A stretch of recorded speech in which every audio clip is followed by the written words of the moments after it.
Hello, welcome to day 11 of the plant party here happening in January, going from January 1st, January 31st, talking about the plants that I hold so dear to my heart and that I use so often within my practice and within my own life. And who am I and why am I doing this? I am doing this because I love the plants and I love sharing this wisdom.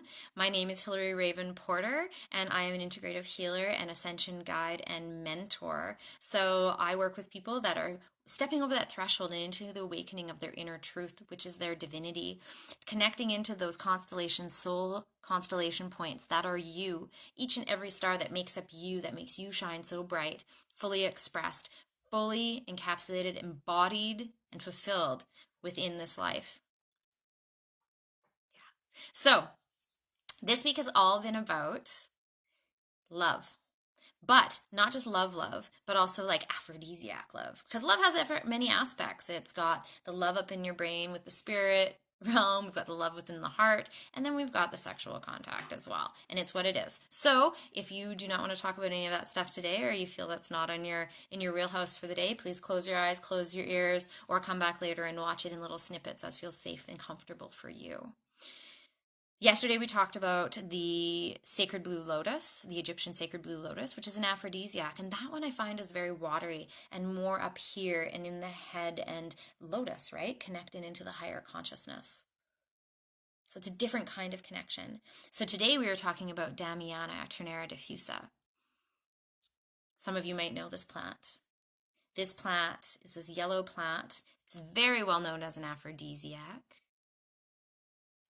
And often when you talk to people, it's automatically like, hey, oh, Damiana, right? But it's not all it's about. So we'll talk a little bit about the other things as well, because we have talked about plants being pegged as one thing, but they're not. They're multiple things. So Damiana is very much, so if we're talking about blue lotus, sacred Egyptian blue lotus, it's all up in the head. It's all this, it's very, very like, hello. And it gets you very cerebral, but not in the like, analytical way, more like I want to connect verbally way.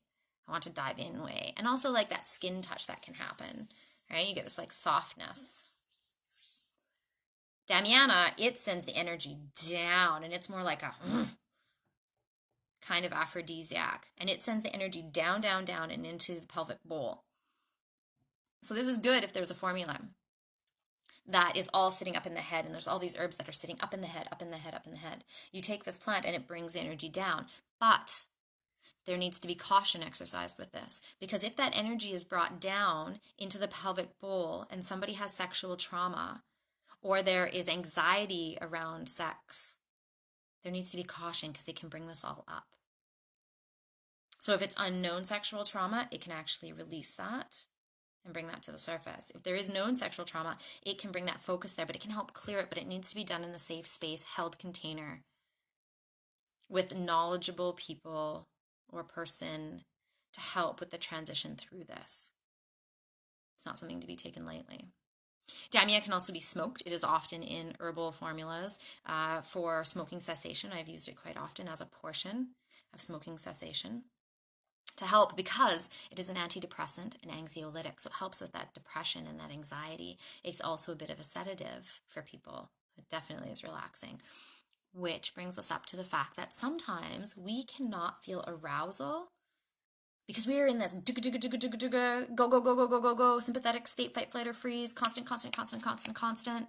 I'm sorry, I know myself. If I'm like go, constantly going and like on and having to think of 70 million things and I can't come down into the parasympathetic state, I'm less likely to be aroused. It's very, very common. This is also a tip. Just so you know, often for your partners, bring it down into that parasympathetic state. Allow that connection, which then can increase arousal. So Damiana can bring you down from that sympathetic state, allow you to relax, allow you to be like, oh, I can breathe. It's very great, especially when anxiety is around the sexual sphere.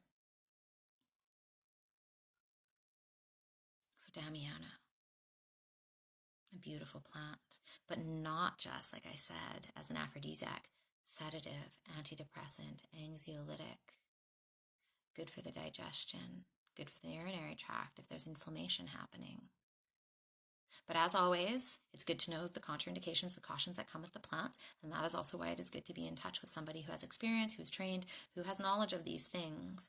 Because plants, even though they're natural, they are natural, but there are some that will kill you. So they're natural, but they're still going to kill you. But that's the same thing. It can have contraindications or not mix well with other medications you are on, possibly mental, emotional things that are happening to you in your life right now in this moment, which we already talked about, or also other illnesses or conditions or challenges, health challenges that you have right now, spiritual challenges, challenges in general, energetic challenges. Right? So she is not one. If she's used in excess, she can cause headaches and she causes insomnia. She's also not good to be using if you are pregnant or lactating. Okay, so if you're breastfeeding. So that is Damiana or Turnera Diffusa today.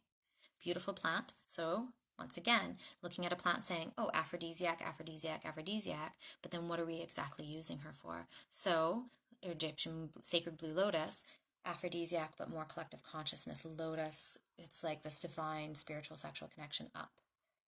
Damiana is more down-rooted aphrodisiac. That helps calm the anxiety and the depression that may be preventing the connection. Okay, that is all for today. I will see you again tomorrow. If you do want to catch up on some of the other videos that you may have missed, you can head on over to YouTube, Hillary Raven Porter, HRAEFN, and I'm starting to post the videos over there and eventually some other content. But if you'd like to keep up on the videos, if you'd like to see what else I'm going to be putting out there for you, the wisdoms I will be sharing, feel free to subscribe, join. I'd love to see you there. And if you have any questions or comments, please let me know. And I will talk to you tomorrow. So much love and stardust. Bye for now.